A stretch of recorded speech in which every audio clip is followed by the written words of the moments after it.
আমি এখানে চিকন করে পেঁয়াজ কেটে নিয়েছি আর সাথে এভাবে চিকন করে কাঁচামরিচ নিয়েছি। ডিম ভাজিতে কাঁচামরিচ একটু বেশি দিলে এটা কিন্তু খেতে অনেক ভালো লাগে। আর এখানে আমি দিব এখন স্বাদ মতো লবণ।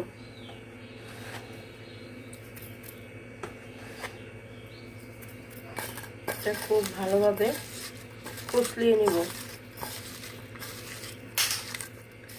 অনেকে কিন্তু এই ডিম ভাজিটাও পারে না, তাদের জন্য আমি আজকে ডিম ভাজি করার রেসিপিটা দিয়ে দিচ্ছি।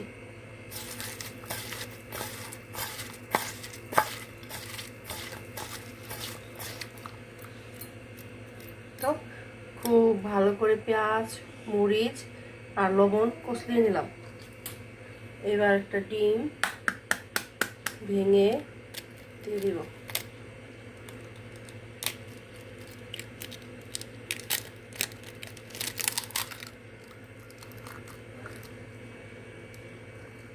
একটা কাঁটা চামচের সাহায্যে খুব ভালো করে ডিমটারে ফেটে নিচ্ছি।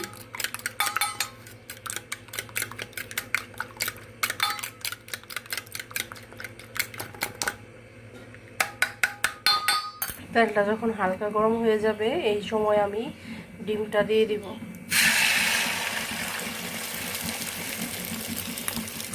ডিমের মাঝখান থেকে এরকমভাবে ছড়িয়ে দিব ডিমটা, যাতে করে ডিমটা সুন্দরভাবে হয়।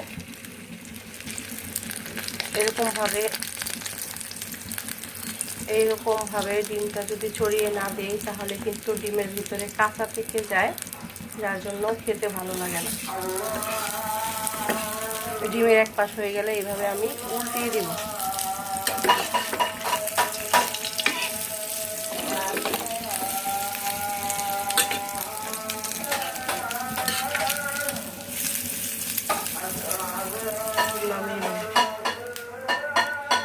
এই যে আমার ডিম ভাজি